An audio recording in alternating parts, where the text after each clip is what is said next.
desequilíbrio na concentração de eletrólitos no sangue. A gente vai entender isso, o que é isso daqui a pouco. Principalmente o sódio. Como assim? A gente não sabia, não. Teve um caso semana passada de uma mulher que tomou muita água de uma vez só. E eu acho que foi em maio que teve outra. Mas não é o primeiro caso esse ano, não, tá? A pessoa ingeriu água de uma vez só e teve um problema sério. Morreu. Juliana Santos, bom dia para você. Então, existe intoxicação por água? Oi, Renata. Bom dia para você, bom dia a todos que estão nos acompanhando aqui no Manhã Cidade. Existe, sim, é algo que a gente não costuma ouvir muito, né? Essa questão da intoxicação por água. Mas existe, sim, é algo que, como você mesmo falou, é questão de equilíbrio, né? O caso que você estava falando aconteceu na semana passada, né? Uma mulher de 35 anos, lá nos Estados Unidos, ela morreu após beber 2 litros de água, né? Um intervalo aí de 20 minutos. Ela passou mal e acabou morrendo. E no mês passado aconteceu isso com uma criança de 10 anos. Esse menino, ele bebeu 6 garrafas de água em um período de 1 hora. Ele foi internado, né, conseguiu aí restabelecer, né, o funcionamento do corpo e passa bem. Porém, ele também passou por algo parecido com o que essa mulher passou no início desse mês, né, na semana passada, e que, infelizmente, ela acabou morrendo por intoxicação por água. Para a gente entender melhor como é que isso funciona, entender o que é que acontece no nosso organismo, a gente vai conversar com o nefrologista Ederson Vidal. Ele está aqui ao meu lado agora. Ederson, bom dia. Bem-vindo à Rádio Cidade. É algo que a gente não costuma ouvir, intoxicação por água, né? Por que isso acontece? Porque a gente precisa, né, ter esse equilíbrio ao ingerir água, até outros líquidos também, principalmente em períodos quentes, né, como esses casos que a gente viu recentemente nos Estados Unidos. Eram dias bem quentes, eram dias bem quentes lá onde eles estavam, e por isso eles beberam muita água em um intervalo pequeno de tempo. Por que acontece a intoxicação por água? Bom dia. Bom dia. É um quadro realmente muito dramático, é difícil você ver no cotidiano, a não ser em situações muito graves, por exemplo, afogamento, onde o indivíduo ingere uma quantidade absurda de água ali naquele período de agonia e causa esse tipo de transtorno. Basicamente, a gravidade se dá porque uma ingesta de água num período muito curto de tempo, ele causa um desequilíbrio, como já foi introduzido aí, um desequilíbrio muito relacionado a esse eletrólito aí que a Renata falou, que é o sódio, né? A gente tem um mecanismo de equilíbrio no nosso organismo, que equilibra esse eletrólito, esse sal, junto com a água, e a entrada de água de forma muito rápida, abrupta, o organismo não tem tempo para equilibrar. E aí o cérebro ele sofre um processo de expansão, de edema, né? E o quadro grave que você citou, da americana, da Ashley Summers, é exatamente isso. O cérebro incha de uma forma muito abrupta e a pessoa, infelizmente, tem um quadro grave de coma e até óbito, como foi, infelizmente, o quadro dessa paciente. Vale ressaltar que não é um quadro usual, não é uma coisa que a gente presencia no dia a dia. Foi uma situação muito particular, me parece que a senhora ela já estava desidratada, então isso potencializou mais ainda o efeito tóxico da água. E para que não fique essa mensagem de que não se deve beber água, a água tem que ser ingerida de forma adequada. 60% do nosso organismo é água, então não tem como a gente deixar de beber água, mas ter cuidado e saber que existem essas situações um pouco mais anedóticas, peculiares, digamos assim. Você tocou até num ponto bem interessante com relação ao receio, né, que algumas pessoas, ao lerem notícias como essa, por exemplo, podem ter. Mas eu não vou beber muita água porque uma mulher morreu porque bebeu 2 litros de água. E o que a gente geralmente escuta é que a recomendação é que você ingira essa quantidade de água, por exemplo, durante o dia ali. A questão que aconteceu, né, nesse caso específico foi o intervalo de tempo, que foi muito curto. Mas a gente necessita, sim, estar ingerindo água o dia inteiro, não é isso? Pois é, como eu falei, 60% do nosso organismo é composto de água. E a água tem que ser ingerida para manter esse equilíbrio no nosso organismo. Então, não tem como a gente imaginar uma vida sem água. A gente pode até passar alguns dias sem se alimentar, sem ingerir alguns oligoelementos, alguns nutrientes, mas sem água não dá. Tá certo? A grande questão aí dessa situação muito específica foi o volume, a quantidade de líquido, como você pontuou. Foram 4 garrafas de 500 ml num período muito curto, ali menos de 20 minutos. E aí não deu tempo ao organismo se adequar, se equilibrar esse volume absurdo de água. Detalhe, quando você ingere água, necessariamente ela é absorvida pelo organismo. A gente tem mecanismos, digamos assim, de expulsar esse excesso de líquido através da urina, através de outros sistemas, mas não dá tempo. 20 minutos, um volume muito grande, isso cai na corrente sanguínea e necessariamente causa esse tipo de desequilíbrio. Existiriam alguns sintomas, né, que poderia ser identificado ali como que a pessoa está ali ingerindo uma quantidade maior de água? Existiria isso? Ou dependeria muito ali da desidratação que a pessoa está naquele momento? É uma pergunta bem interessante, porque o que a gente vê no cotidiano, no consultório, é o contrário. São pessoas com sintomas inespecíficos, como cefaleia, dor de cabeça, enjoo, mal-estar, indisposição, como sintomas da desidratação. Inclusive, tem alguns estudos que fizeram a avaliação desse tipo de sintoma mais subjetivo. Assim, a pessoa chega com um mal-estar que não consegue identificar uma causa, procura com vários exames e não descobre.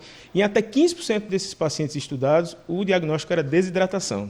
Era falta de água no organismo. Porém, o excesso de água pode causar esse distúrbio do sódio, como foi falado no início da matéria, e causar sintomas parecidos. Enjoo, náusea, vômito, dor de cabeça, indisposição, e no quadro em questão que você citou, o quadro grave realmente, que é o coma e, infelizmente, o óbito. Né?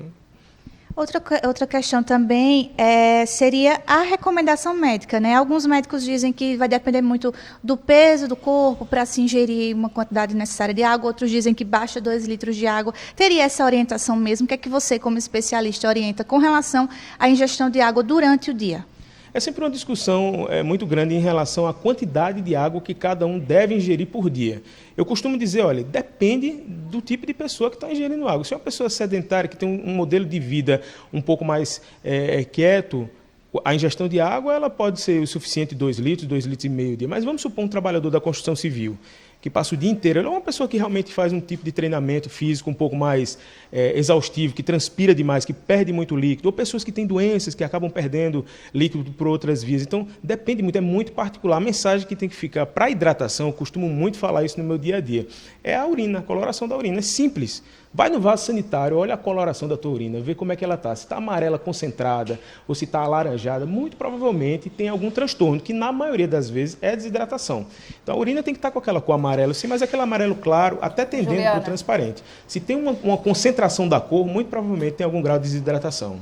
Renata, tem uma pergunta no estúdio, vamos acompanhar? Tem uma pergunta aqui da Rebeca, ouvinte da Rádio Cidade, ela está perguntando o seguinte: é verdade que quando a gente não ingere muita água, o organismo vai buscar essa água da região do intestino? É isso? Exatamente. A água ela é absorvida no intestino, né? A gente tem vários mecanismos no nosso organismo que, inclusive, produz água. Não sei se você sabe, o próprio organismo tem uma quantidade de água que é produzida. Porém, como eu falei no início e vou repetir, 60% mais da metade do nosso organismo é água. Então, não tem como a gente contar só com esses sistemas de remanejamento de água interna, ou até de absorção, até de produção de água para viver. A gente precisa ingerir de forma adequada.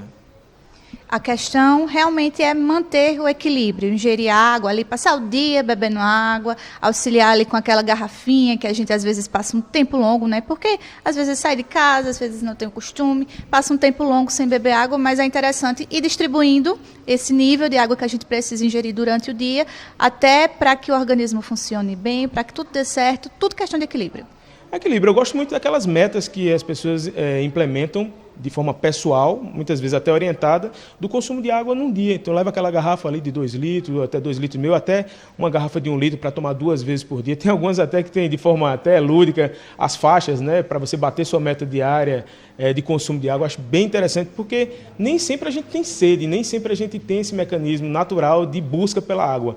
Então, a garrafa de água de forma física dentro do seu ambiente de trabalho, para você ingerir de forma escalonada durante o dia inteiro, é o ideal, para não acontecer uma situação como essa, que infelizmente foi uma ingesta de água para tentar corrigir uma desidratação que era real, mas de uma forma inadequada, de uma forma muito curta em espaço de tempo, causando risco à vida. Ô, Juliana, Mário tem outra pergunta também. só vamos uma dúvida acompanhar. aqui que é de Vinícius e minha também, né? Porque eu tenho algumas dores e tal, e de repente tem muita retenção de líquido. E lá na consulta que eu fiz a uma fisioterapeuta, ela disse: olha, você precisa beber muita água, inclusive 2 a 3 litros de água. Só que você bebe água e fica indo direto no banheiro. Isso é muito chato também. Bota uma fralda, pô.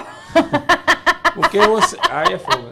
Porque você tá nos cantos, dá vontade de fazer xixi. Aí você daqui a pouco tá de novo, dá vontade de novo, fica aquela agonia. Enfim, e se tem algum limite também pra você beber água, né? O limite de litros. De litros Ou também. pode tomar pra você quantos não exagerar. quiser ao longo do dia. Olha, interessante. Não tem como a gente beber água e não urinar. Praticamente aí 98, 90%, 99% da água que a gente bebe vai sair pela urina. Essa questão que você pontuou é uma coisa muito interessante. Muitas pessoas sobem na balança, ficam revoltadas. Interessante isso, né? Ficam revoltadas porque ganha 1 quilo, ganha 2 quilos. Ninguém consegue ganhar em curto espaço de tempo isso. Muitas vezes é retenção mesmo, retenção daquele eletrólito que Renata falou no início da matéria, o sódio. Então você faz uma refeição um pouco mais copiosa, um churrasco, está cheio de sódio ali. Isso vai ficar retido no nosso organismo em forma de sal, junto com a água. Então, para você remanejar, para você retirar isso de dentro de você, você precisa de hidratação e aí não tem alternativa. O que você bebe, mais de 99% vai ser eliminado na urina. Então, se beber mais água, necessariamente vai ter que acompanhar aí a frequência de micções aí de urina, né? No caso, no banheiro. Isso, perguntas respondidas, doutor, né? A gente tá... Não, tem mais. Tem outra pergunta, Mário, vai Mais fazer outra pergunta. perguntas. E para quem gosta de tomar uma cervejinha, assim, ajuda nesse processo também? Esse líquido não é saudável, Mário Flávio. Ou esse líquido não é tão saudável assim? Porque também dá uma vontade danada, né, de ir ao banheiro sem parar. Né? Inclusive tem gente até mudando de bebida. Porque não E sabe. tem gente que diz para tomar, quando você for, né, ingerir bebida alcoólica, tá alternando ali a bebida com a água, porque até diminui o risco de ressaca, né? E antigamente diziam que não podia misturar cerveja com água porque dava cirrose.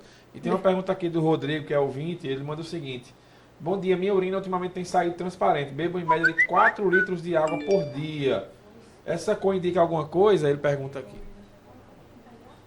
Olha, são algumas ponderações que precisam ser feitas em relação à bebida, certo? Porque saiu um estudo lá no passado que mostrava realmente que a pessoa urinava um pouco mais com a bebida, que tinha um menor risco de formação de cálculo renal. Não é verdade, não é tão verdade assim, tá?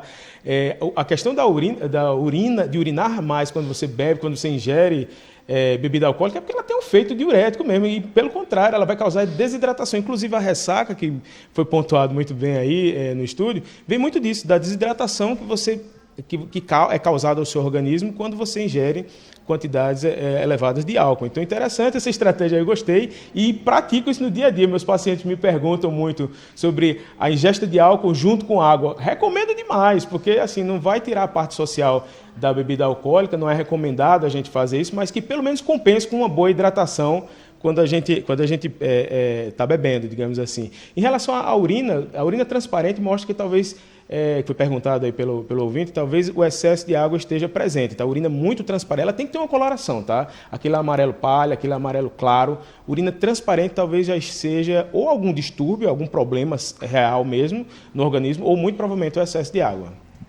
Perguntas respondidas, mais alguma pergunta no estúdio? Eu acho que foi, né? Agora, né? Vai ter que trazer o doutor para a bancada aqui. É verdade, a conversa rende aí por muito tempo, viu? A gente está conversando agora com o Ederson Vidal, nefrologista, né, respondendo as nossas dúvidas, as dúvidas do ouvinte também, né, dos ouvintes que estão nos acompanhando. E a gente está falando aí sobre o excesso de ingestão de água, né, e reforçando que a questão do equilíbrio é fundamental, porque também não pode ficar sem beber água, né? Tem que beber sim aí 2 litros de água, um pouquinho mais, dependendo aí de cada organismo, né, de cada situação, como o Ederson disse aqui para a gente, mas tudo uma questão de equilíbrio. Essa água distribuída aí durante o dia é importante e é interessante que a gente faça essa ingestão de água de forma responsável, né, sem deixar de beber água aí com medo de ter algum outro problema. Renata, Mário, eu volto com vocês. Obrigada, Juliana. Um abraço para aí.